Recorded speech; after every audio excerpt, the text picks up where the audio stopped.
días, hermanos. Buenos días.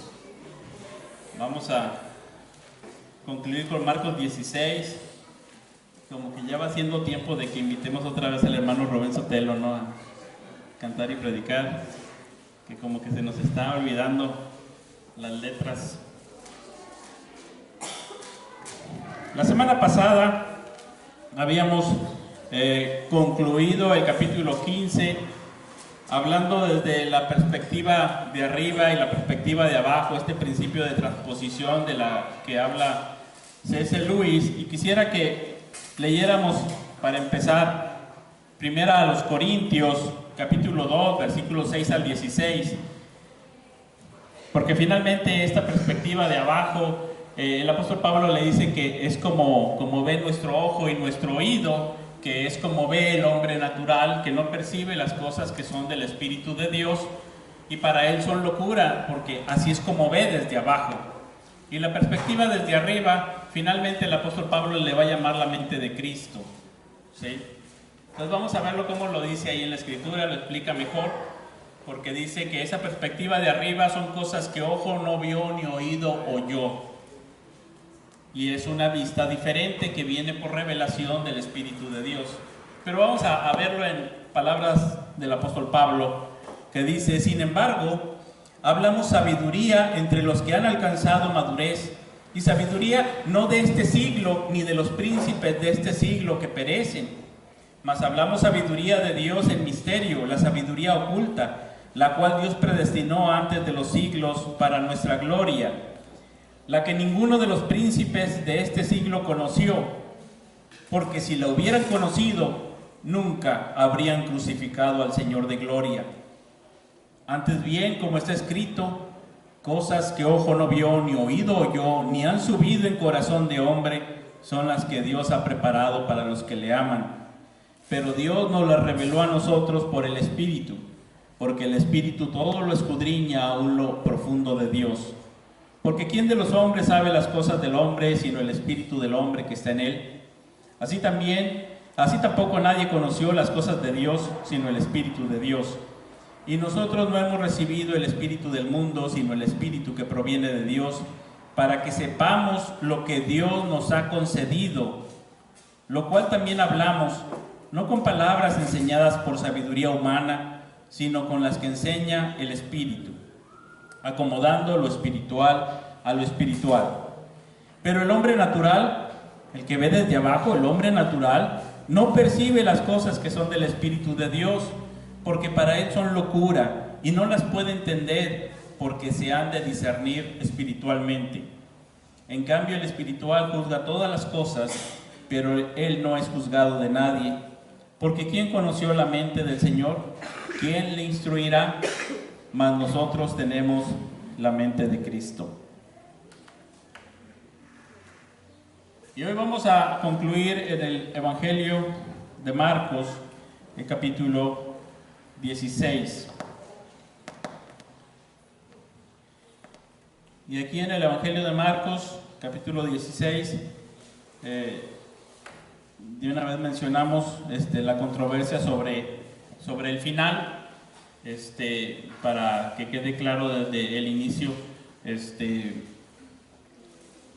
en los manuscritos más antiguos, según los últimos descubrimientos, hay solamente 8 versículos en este último capítulo de Marcos, hasta el versículo 8. Los versículos del 9 al 20 circulan en otros manuscritos un poco más tardíos, como una forma de apéndice para concluir el libro, ¿verdad? El Evangelio. Lo que tenemos del 9 al 20 finalmente es la versión canónica, ¿sí? Es la versión que quedó dentro de la Biblia.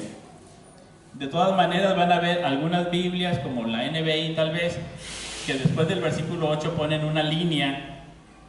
A lo mejor sus Biblias traen esa línea y ya vienen los otros versículos para decir que no lo escribió Marcos y que en los manuscritos más antiguos no aparece.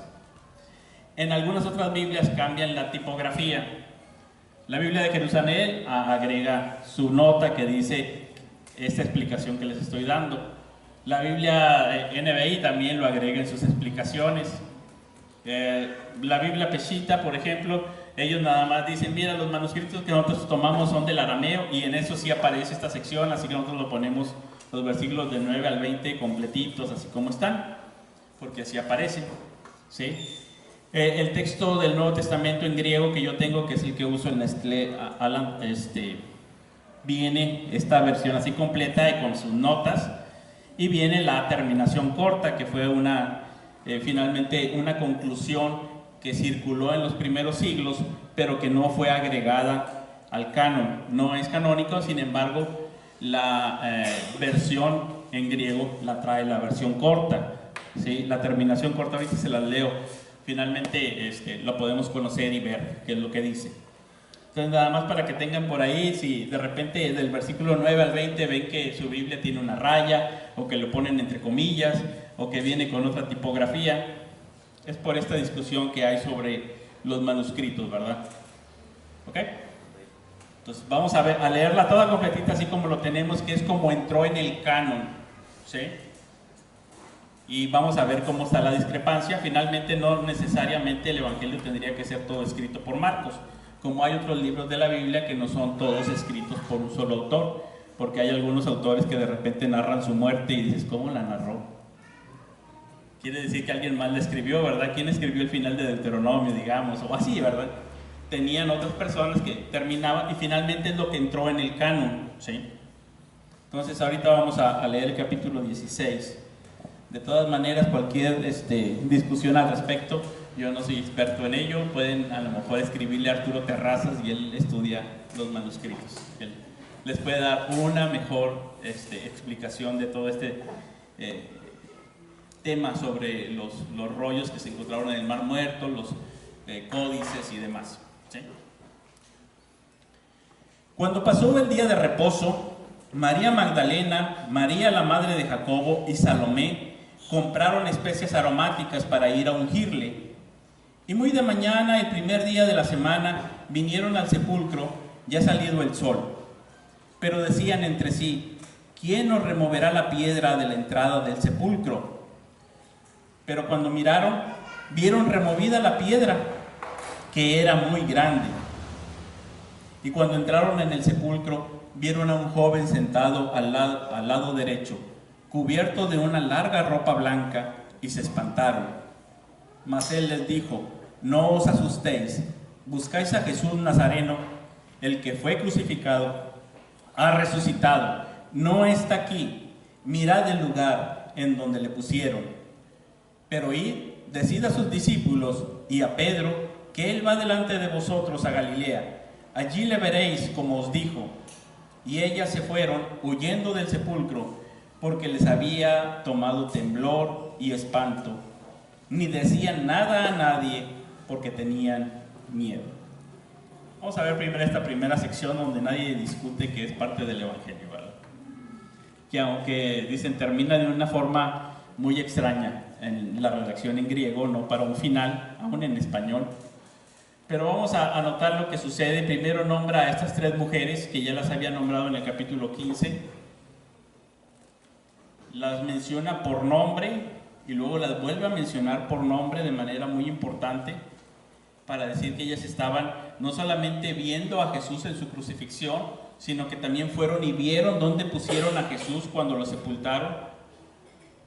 Y ahora pasa el día de reposo y ellas compran especies aromáticas. El día de reposo terminó el sábado a las 6 de la tarde. Entonces, tal vez antes de dormirse, abrieron un ratito la tienda, fueron, compraron, y el domingo, ya muy temprano, ya las habían comprado, habiendo pasado el día de reposo, ellos terminaban en la tarde su día, van muy temprano, así como nosotros hoy en cambio de horario nos levantamos muy temprano, con la salida del sol, y van a ungir al Señor con especies aromáticas. Van a darle la honra fúnebre. Ustedes noten que esa es una costumbre de ellos, y van todavía de luto, van con un propósito de honrar al Señor. En su mente tienen ese sentimiento todavía de aprecio por el Señor. Le habían seguido desde Galilea, le habían servido, y lo último que dicen, pues vamos a darle las honras fúnebres que se merece, porque fue un buen hombre. Ese es más o menos el pensamiento. Fue un buen hombre y con aprecio vamos a ponerle las especies aromáticas. Están buscando todavía en su luto a un muerto. Y así van hacia la tumba que tienen que subir, pero en el camino, mientras van, piensan que hay un obstáculo, porque ellos recuerdan que habían puesto una gran piedra, una piedra muy grande. Y aquí nuevamente está Marcos haciendo sus énfasis con muy de mañana y muy grande. Y dice, ¿quién nos va a mover esa piedra? Hay un obstáculo que ellos piensan que es una gran dificultad en la que ellos no habían pensado. Y no van hombres, van nada más estas mujeres. Pero de pronto dice que viendo, ven. Es la forma de hacerlo interesante Marcos, ¿verdad? Entonces viendo, miraron que la piedra estaba removida. Y se asustaron. ¿Qué pasó? Está removida la piedra tan grande. Y entran al sepulcro, y el siguiente susto es que hay un joven de vestiduras blancas. Ya por otros pasajes sabemos que es un ángel. Y se asustan. ¿Qué está sucediendo? Y fíjense el énfasis que está haciendo Marcos. Vieron a un joven sentado al lado derecho, cubierto de una ropa larga, blanca, y se espantaron, pero él les dice dos cosas: no os asustéis, y la siguiente, un mensaje que tienen que entregar. No se asusten. Trata de tranquilizarlas. Yo no sé si ustedes imaginen algo así, que vayan el Día de Muertos a visitar a su muerto en el panteón y que de repente esté abierto y que ya no esté. ¿Qué pensarías? Ellas tienen un susto grande. Y este joven les dice, no se asusten, entren. Jesús Nazareno, el que fue crucificado, ha resucitado, no está aquí. Y les dice que entren para que miren, para que sean testigos de primera mano. Y después les dice que salgan y vayan con Pedro y los otros discípulos y les digan que Él va delante de vosotros a Galilea, allí le veréis. Tenemos esos dos aspectos de la acción que se les está pidiendo a estas mujeres. Uno es, entren para que puedan dar testimonio de lo que ven. Y otra es, salgan para que puedan anunciarlo a Pedro, a los apóstoles, y vayan a cumplir la misión que tienen allá afuera. Entonces tienen ahí dos cosas que hacer. Y Marcos está resaltando mucho que fueron mujeres las primeras que vieron esta noticia, que recibieron esta noticia directa del ángel: ha resucitado. En el Evangelio de Marcos las mujeres nos dan grandes lecciones. Ya lo habrán notado en todo lo que hemos pasado. Hay grandes lecciones en el Evangelio de Marcos a través de mujeres. De alguna manera, aunque no era muy apreciado el testimonio de una mujer, más bien era menospreciado en esos tiempos. No era, digámoslo así, válido en juicios, en testimonios reales. El Evangelio las está resaltando, no como el apóstol Pablo, que dice, yo les voy a decir lo que ocurrió en la resurrección, y dice, el Señor resucitó y apareció primeramente a Pedro. ¿Recordarán 1 Corintios 15? ¿O no? ¿No lo recuerdan? Vamos a 1 Corintios 15. Es más o menos el énfasis tradicional, vamos a decirlo así, que es la versión oficial macho alfa. Fíjense muy bien, el Evangelio. Porque primeramente os he enseñado lo que asimismo recibí, que Cristo murió por nuestros pecados conforme a las Escrituras, y que fue sepultado y que resucitó al tercer día conforme a las Escrituras, y que apareció a Cefas y después a los 12. ¿Sí? Normalmente esta es la versión oficial. El que da testimonio es un varón, porque es el que tiene el testimonio válido delante de la sociedad de aquel tiempo. ¿Sí? Entonces, el primero que da testimonio oficial, Pedro. Pero aquí en Marcos nos dice, no, el primero fueron las mujeres. Ha resucitado. No les creyeron, pero fueron las mujeres. ¿Sí? Y ya el testimonio creíble, ya acreditado, ya el oficial, ya el que es respaldado, es el de Cefas y los discípulos, ¿verdad? ¿Ok? Entonces, esa es la otra versión. Aquí Marcos está haciendo un énfasis de hablar de que las mujeres están dando testimonio y las identifica muy bien. Ahora, más adelante va a decir que apareció primero a la Magdalena, ¿verdad? A María Magdalena, de la que habían salido 7 demonios. Entonces, si una mujer era desprestigiado su testimonio, imagínense a alguien que había estado endemoniada.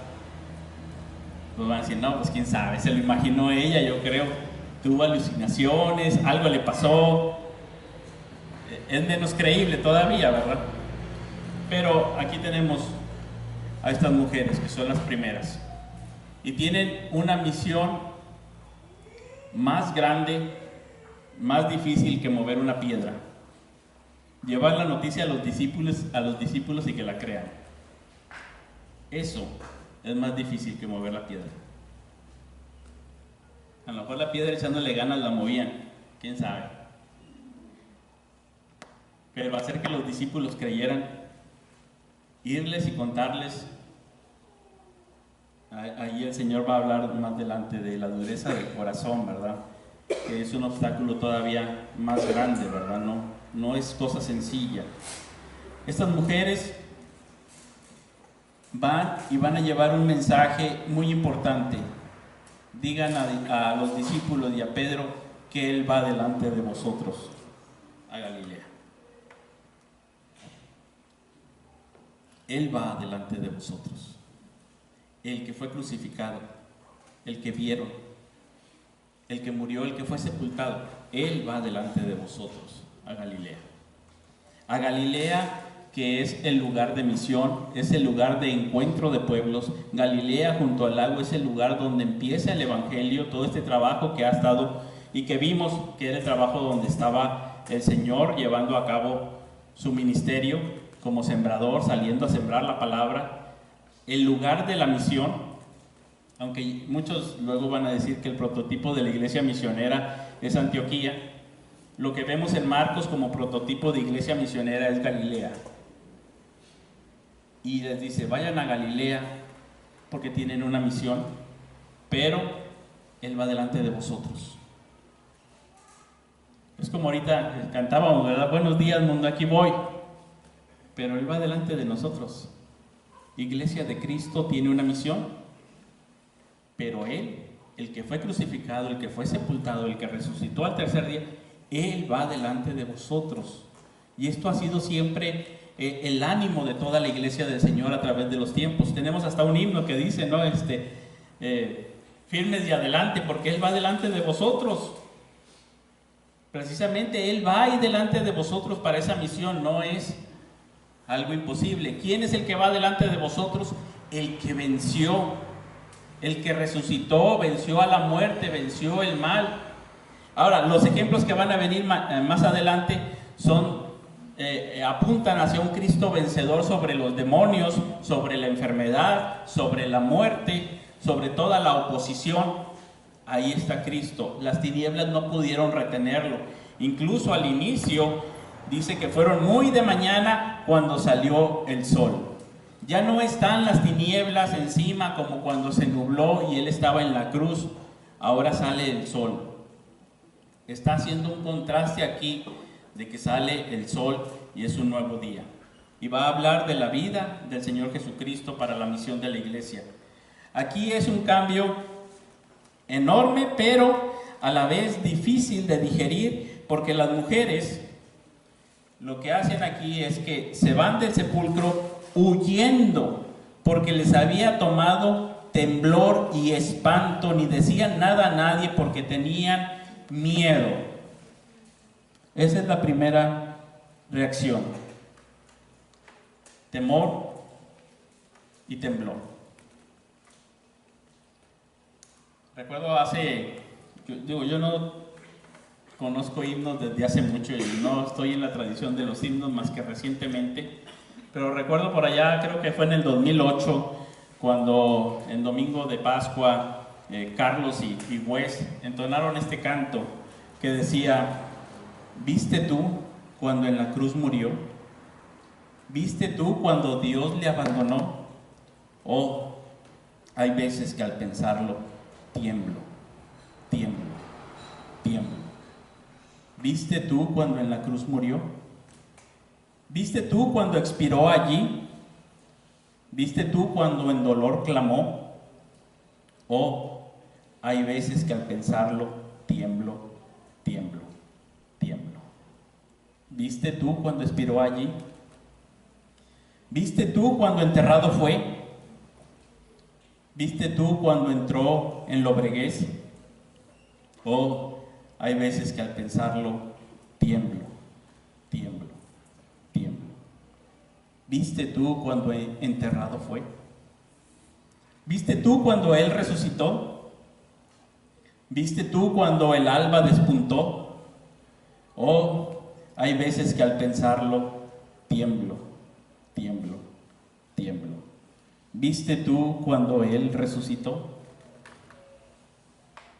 Yo tengo la imagen muy grabada de Wes y Carlos, ¿verdad?, entonando este himno hace unos años atrás. Un poco después, unos años después, Carlos Natanael me regalaría un libro de Kierkegaard, Temor y Temblor. Y a estas mujeres les sobreviene temor y temblor. Un miedo que las deja sin habla. Ahora, esto no es nuevo en el Evangelio de Marcos y lo hemos visto. Vamos a recordarlo así rápidamente, que tiene que ver con temblor, con temor y con maravilla. El más grande creo que fue aquel pasaje donde se llamó El Señor es grande y temible, en la misión hacia el otro lado de Galilea. Ustedes lo pueden después repasar ese pasaje. Pero a través de todo el Evangelio tenemos las personas que entran en contacto con el Señor y su obra y quedan espantados, admirados, maravillados. ¿Recuerdan cuando sanó al paralítico? La reacción de la gente, que todos se quedaron asombrados y decían: ¿qué es esto, verdad? Y glorificaban a Dios que dio tal potestad que esté ahí entre los hombres, tal poder. ¿Se acuerdan cuando iba a cruzar el mar y hay una gran tempestad? Y se calma la tempestad, hay una gran calma, y desembarcan y hay un demonio que viene un endemoniado que viene de los sepulcros aullando, y hay un gran hato de cerdos, y hay un gran miedo.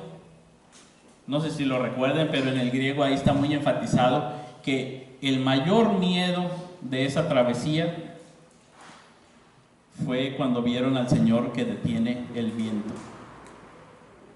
O sea, los discípulos te podían contar: mira, de ese viaje misionero en la noche, ¿crees que lo que más me espantó fue la tempestad? Sí, sí me dio miedo la tempestad, creí que íbamos a morir. Bajando, ¿crees que me dio miedo el endemoniado? Pues sí, sí venía furioso y aullando. Sí me dio miedo. ¿Crees que me dio miedo el hato de cerdos precipitándose? Pues sí, pero ¿sabes lo que me dio más miedo? En griego dice que es algo así como phobos con megafobos, es decir, un gran miedo cuando vi a Jesús.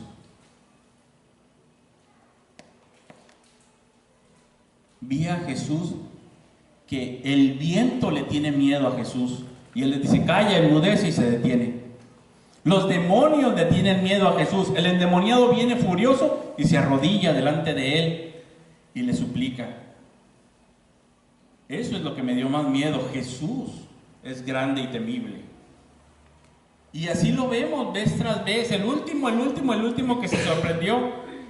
Tenemos aquí a Pilato, que dice, no habla nada, y se maravillaba.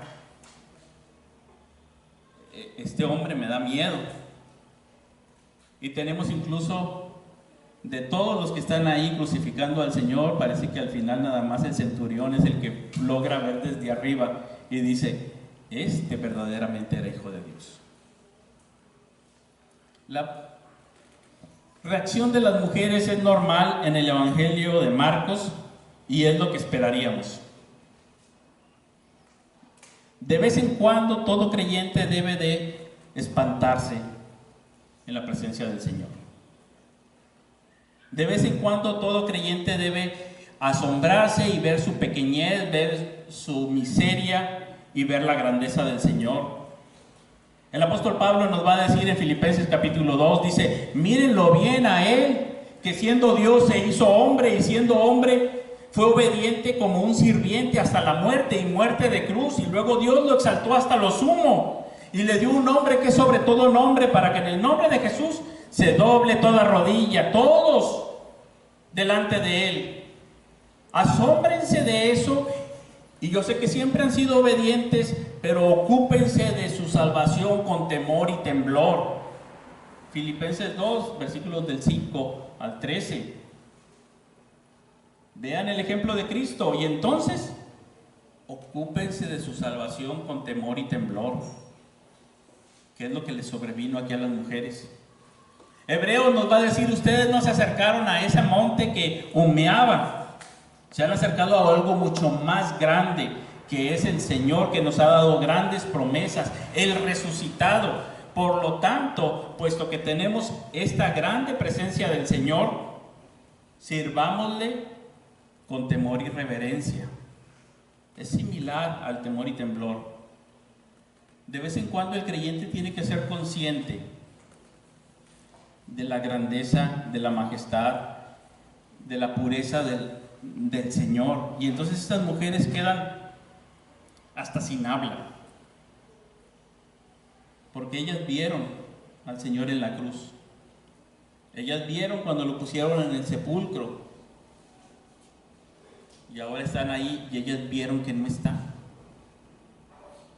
y se quedan espantadas con gran miedo y se van huyendo del sepulcro. Podemos decir, bueno, son mujeres, se espantan con cualquier cosa. Bueno, en Marcos se han espantado todos los que han entrado en contacto con el Señor. Y de cuando en cuando sería bueno que tú y yo nos espantáramos y que nos ocupáramos de nuestra salvación con temor y temblor, con reverencia delante del Señor. A veces se dice en las noticias que nos acostumbramos mucho a la muerte y los muertos por aquí, muertos por acá, que nos hacemos insensibles. Pero también puede ocurrir que en ocasiones los cristianos nos acostumbremos a la resurrección.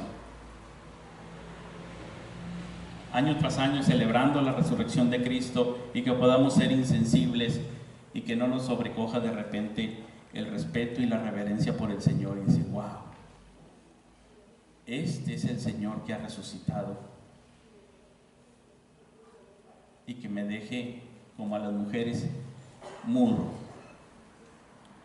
Ahora, si aquí terminara el Evangelio, pues de todas maneras sabemos que ellas cumplieron con su cometido porque estamos aquí. Ellas contaron, aunque no de inicio, porque dice que se van huyendo sin decir nada, se van espantadas, pero en alguna medida nosotros sabemos que la misión continuó, porque tenemos el libro de los Hechos y las epístolas, y nos tenemos a nosotros mismos aquí, ¿verdad? Que el Evangelio llega hasta acá, hasta nuestros días. Pero no termina ahí. Sin embargo, si ahí terminara, bien podríamos decir que la misión de la iglesia es una misión gloriosa, pero que cuenta con la compañía del Señor yendo delante, que la misión de la iglesia es una misión tan grande que de cuando en cuando nosotros tenemos que ser asombrados por la presencia del Señor, por su perdón, por su misericordia, por su victoria, por su fuerza, por su poder, por su majestad. De cuando en cuando nosotros tenemos que reaccionar con temor y temblor. Y sí, yo creo que esa es una experiencia grande, pero además es una experiencia gozosa. Ellas dan testimonio de algo que pueden contar con gusto, no a la fuerza. No pensemos que la predicación del Evangelio es una carga sobre nuestros hombros como algo fastidioso. Tengo que predicar el Evangelio. El énfasis de este pasaje no es ese. El énfasis que está dando es que se está proclamando un Evangelio de una manera gozosa, gustosa, placentera, de algo de lo que tú estás hablando con gusto. Piensa, por ejemplo, la última vez que hablaste con gusto de algo. No sé, a lo mejor hablaste de un concierto. Fuiste a un concierto y estás platicándolo. ¿Cómo lo platicas? No pueden ni callarte. Estás hablando y hable. No, es que bla, bla, bla, bla, bla, bla, bla, bla, bla, bla. Porque te gustó. O a lo mejor fuiste de vacaciones. Y llegas platicando las vacaciones y nadie te puede callar. Cuentas la misma historia otra vez. Es que mira, es que va. Porque lo cuentas con gusto. Una experiencia gozosa se cuenta con placer. Y aquí está envuelto sí el espanto y el asombro, pero está envuelto también una experiencia gozosa de victoria, de vida, del Señor resucitado. De algo que se cuenta sin fuerza, solo, por gusto, porque es lo más grande que has vivido y déjame te lo cuento, te lo tengo que contar, no hay otra forma. No sé, piensa la última vez que estuviste en una situación angustiosa. Todos hemos tenido alguna, y si no la hemos tenido, la vas a tener más adelante. No te preocupes, va a llegar a tu vida de alguna manera, aunque te esfuerces porque no sea así. Una situación angustiosa y luego cuando fuiste aliviado de esa situación y que dijiste, guau, ya, pasó, ¿cómo te sentiste?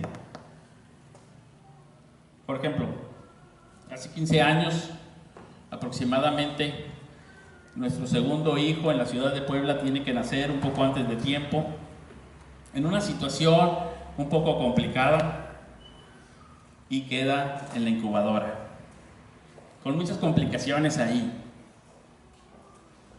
Y dices, ya nació el bebé, pero me voy a la casa sin bebé. Y estás yendo al hospital, y sigues ahí, y estás viendo, y ves la cuenta bancaria también que se va para abajo, y sigues yendo al hospital. Y está ese momento de angustia que dices, ¿se va a morir o va a vivir? ¿Qué será? Sigues yendo, siguiendo las indicaciones, empiezas a despedir a médicos, dejas casi nada más a las enfermeras, la cuenta bancaria sigue bajando, y dejas nada más a las enfermeras mínimas que estén cuidando a un bebé en una incubadora.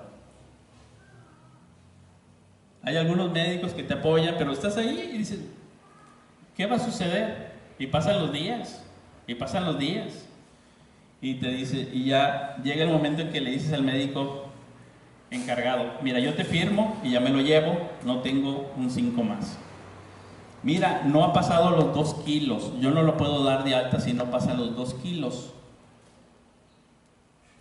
Entonces va bajo tu responsabilidad. Bueno, está bien, yo firmo. Pero me tienes que reportar en la mañana y en la tarde cuánto pesa con gramos. Así que compré una báscula para estarlo pesando y en cada pesada tiene que subir por lo menos 5 gramos, 10 gramos, lo que sea. Si baja, me avisas. Y ahí estás. Se va a la casa. Bueno, ya el muchacho aquí anda, ¿verdad? Pero cuando ya te lo llevas a casa dices, ah, bueno, una victoria. No pesa 2 kilos, pero ya está en la casa. Y luego pasa ese momento de angustia, ¿cómo te sientes? Uf. Primero aliviado, luego cansado, luego no sé. Y luego ya lo cuentas como anécdota. Genial. Dios es grande y misericordioso. Recuerdo a los compañeros del seminario, estudiantes, pues como todos los estudiantes pobres, que me dicen, hermano, juntamos esto para usted. Y que yo veo el dinero y digo, wow, un día de incubadora. Listo. A la caja del hospital. Ellos tienen un luto, una angustia, un momento muy triste. Y llegan todavía en momento de luto y terminan en tiempo de gozo. Y van con los discípulos y dice que los discípulos estaban todavía tristes y llorando, estaban de luto. Luego el Señor los visita y están comiendo de esas comidas como las que hacemos también acá de funeral. Todavía están en una comida de luto, decía, bueno, estamos tristes. Y ya vinieron las mujeres y nos dijeron que resucitó, y ya vinieron 2 que estaban en el camino y que el Señor se les apareció, pero aún así no les creímos. Y llega el Señor y se les aparece. Y que dice, ¿están comiendo tamalitos en mi funeral? Échenme unos. Aquí estoy. He resucitado. ¿Por qué no creyeron? Aquí estoy. La muerte ha sido vencida. Y vine con ustedes como les dije. Ahí, en plena tamaliza de funeral, se les aparece el Señor. Aquí estoy. No teman. Crean. Crean y luego los envía. Id y predicar el Evangelio a toda criatura. Una misión muy grande. Una misión que llega hasta nuestros lugares. Ahora, hay una versión corta del fin de Marcos que dice más o menos así la traducción del griego. Ellas anunciaron pues en breve todo lo encargado a los que estaban alrededor de Pedro. Y después de estas cosas, el mismo Jesús envió desde oriente a occidente a través de ellos el santo e inmortal querigma de la salvación eterna. Amén. Esa es más o menos la versión corta que no quedó en el canon, pero finalmente dice que lo anunciaron y que la predicación del Evangelio corrió de oriente a occidente, como el sol cuando sale brillando después de la noche de tinieblas, y recorre todo el mundo la predicación del Evangelio, llegando a toda criatura. Es más o menos como termina ahí y dice, amén. Triunfó. Las tinieblas no prevalecieron contra la luz. Triunfó el Señor. Y ese es el Evangelio que se predica. Es una predicación gozosa. No sé, yo no soy muy gozoso, no soy muy expresivo. A lo mejor aquí otro predicador gritaría aleluya y cosas así, con más enjundia que yo. Yo hasta tengo sed y soy no muy expresivo. Pero la idea es esta: vayan y el que creyere y fuere bautizado será salvo, mas el que no creyere será condenado. Y estas señales seguirán a los que creen. Y nuevamente aquí yo creo que el énfasis es la victoria del Señor. Las señales no son un fin en sí mismas, sino que las señales, ya sabemos, señalan, apuntan, anuncian algo. Las señales sirven solamente para apuntar a algo, no para que te fijes en ellas. Entonces cuando dice echarán fuera demonios, está hablando de Cristo y su victoria sobre los demonios. Él mismo nos lo había dicho: el hombre fuerte entra y vence al otro, lo ata y saquea su casa. Ese es el Señor, su reino está entrando al reino de las tinieblas y saqueando su casa. Un ejemplo es María Magdalena, que tenía 7 demonios. Yo no sé lo que es eso, ni sé el tipo de vida que llevaría esta pobre mujer con 7 demonios. Pero seguramente si ella en vez de Magdalena hubiera sido veracruzana, hubiera bailado un zapateado. Hubiera dicho, este es el Señor, que tomó mi vida incierta, me dio un nuevo son, como dice, ¿dónde está Fanny? Que Fanny dice, ¡duro! Cuando canta ahí Son de Cristo. Este es el zapateado. Esa sería la Magdalena. Después de haber estado endemoniada, ahora dice, tengo un nuevo son. Cuando el Señor viene, triunfa sobre los demonios y nos da una vida nueva y nos hace más humanos. Los demonios la degradaban. Pero cuando dice que hablarán nuevas lenguas, pues es eso, que el Señor está venciendo cualquier obstáculo. Es un Señor victorioso que llega a toda lengua, que tomarán en sus manos serpientes y cosas mortíferas y las bebieren, no les harán daño. Ese es el Señor que está por encima venciendo a la muerte. ¿Qué puede vencer ahora a la iglesia del Señor? Si va acompañado del Señor resucitado. ¿Qué es lo más grande que le pueda ocurrir en contra? ¿Qué es el mayor peligro? La muerte. Pues si el que tiene delante es el resucitado, el que guía a la iglesia del Señor es el que mató a la muerte, como decía Isaías.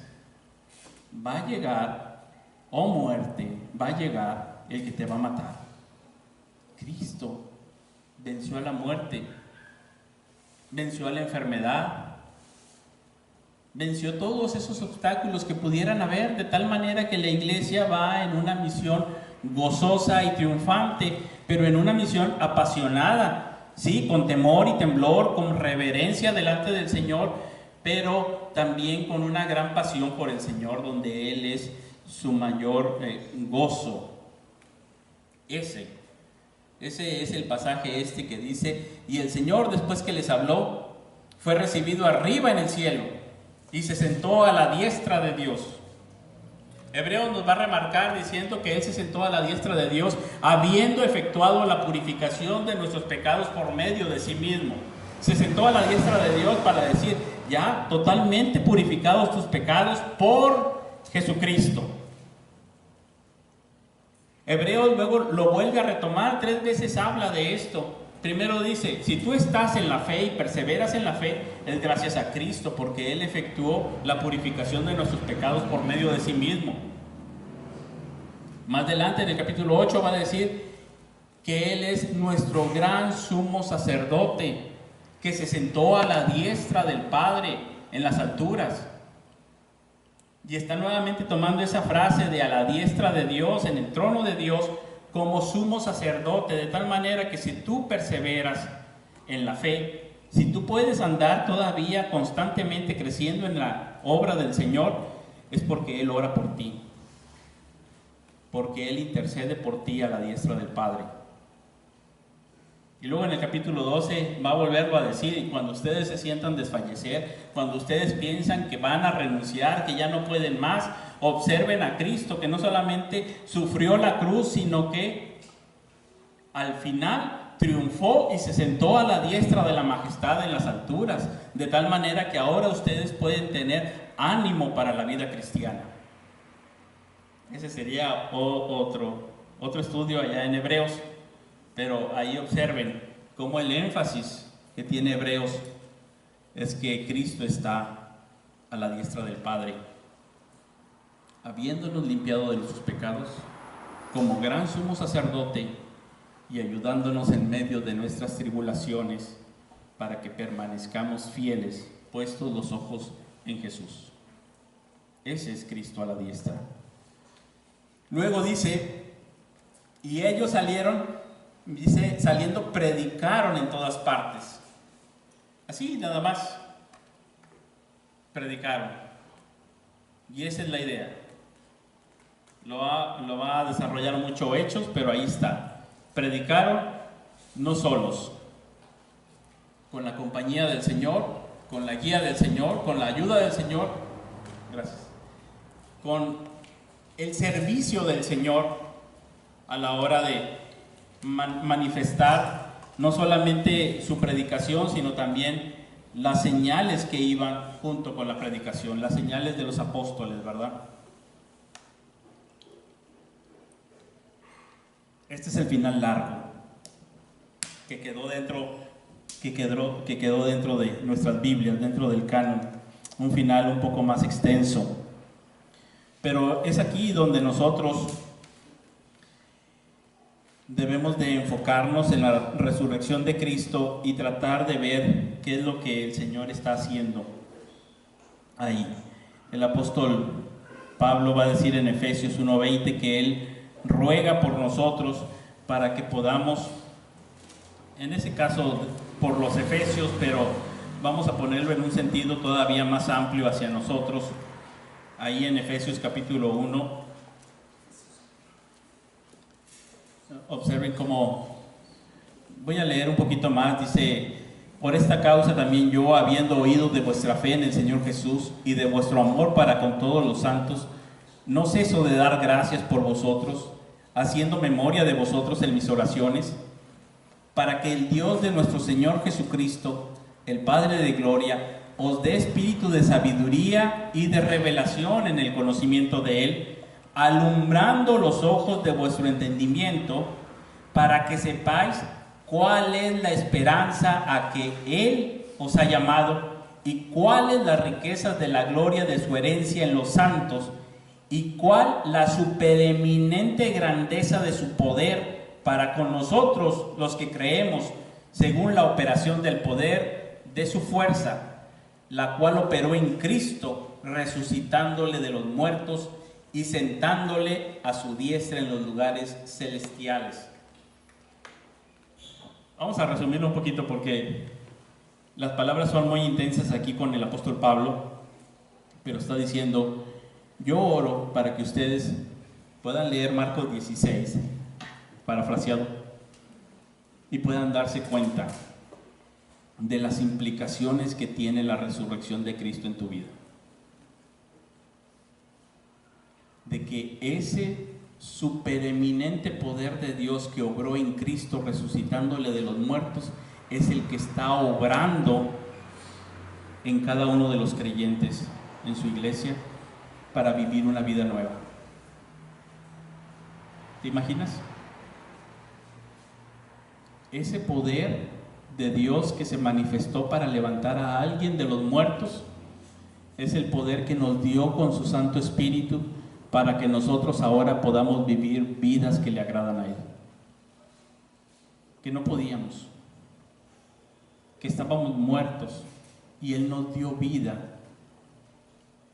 Y dice el apóstol Pablo: yo oro para que Dios ilumine su entendimiento, que alumbre sus ojos, que puedan ver. Vamos a verlo, por ejemplo, en Filipenses capítulo 3, versículo 11. Esto es recurrente en todas las epístolas.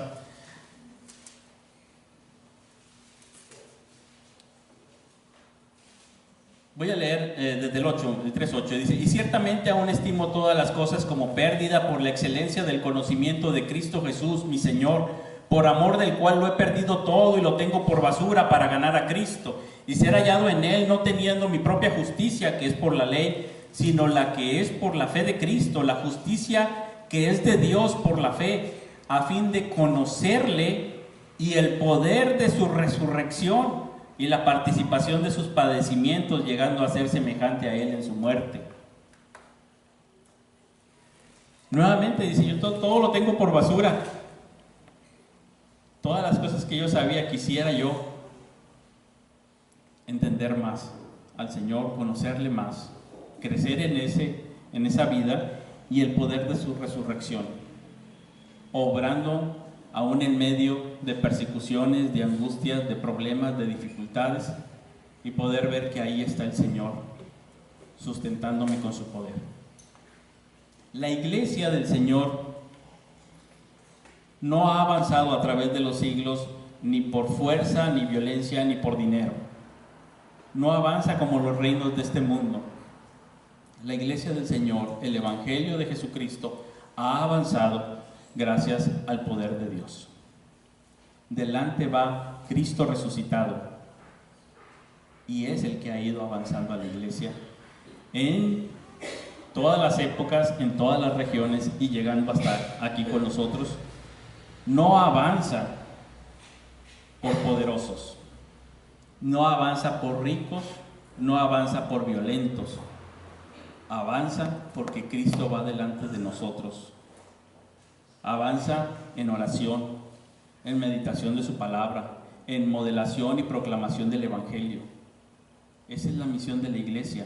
Él va delante de nosotros para llevar a cabo su reino, avanzar predicando el Evangelio. No podemos tomar este pasaje y, si yo soy un hombre de negocios, decir, Él va delante de mí para hacer mis negocios. Bueno, aunque son importantes para darle de comer a mi familia, pero el Señor está yendo delante de su iglesia para algo mucho más grande y glorioso. Y tú y yo debemos de preguntarnos si estamos participando en la proclamación del Evangelio. Las mujeres, temblorosas y todo, anunciaron. Y el Señor nos llama a anunciar el Evangelio a toda criatura. No como una carga, sino primero siendo transformados por Él, sorprendidos por Él, maravillados por Él. Primero tal vez sea necesario quedarnos mudos, temblorosos, con temor, con espanto, para después hablar.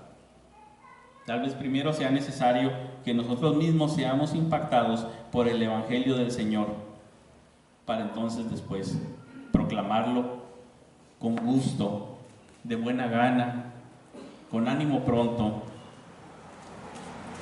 a los que nos rodean. El que creyere será salvo. Y aquí nada más hay dos tipos de respuestas, ¿verdad? El que no creyere, condenado. Se dice muy fácil, pero consideremos las implicaciones que es estar condenado, lo que implica la condenación.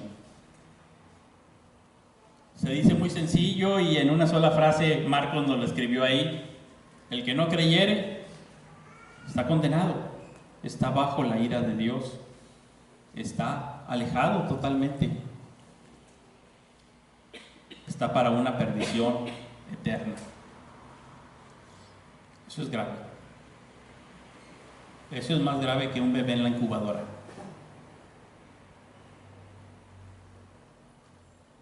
Mucho más. Pero el que creyere será salvo por la fe en Jesucristo. Sola fe es lo que tenemos aquí, ¿verdad? El justo por la fe vivirá.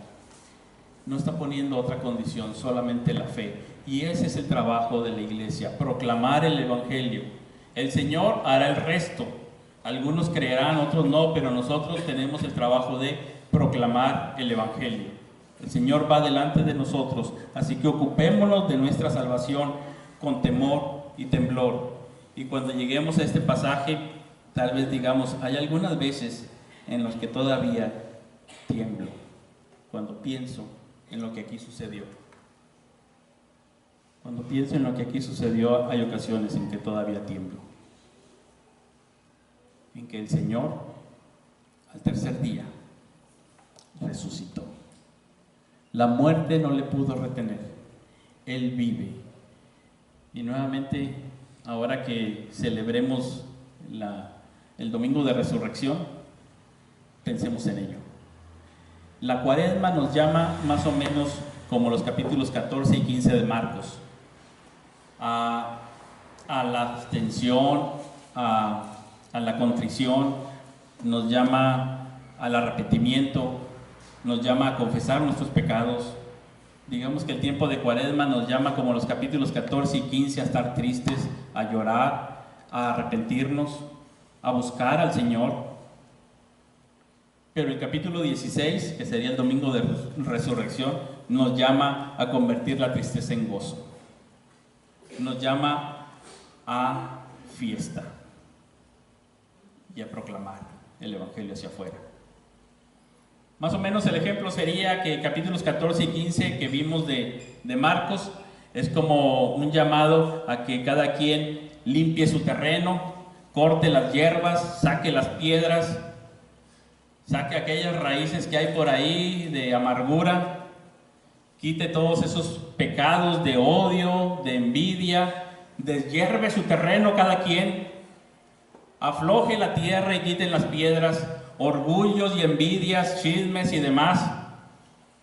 Y el capítulo 16 nos está llamando, bueno, no queremos nada más un terreno deshiervado.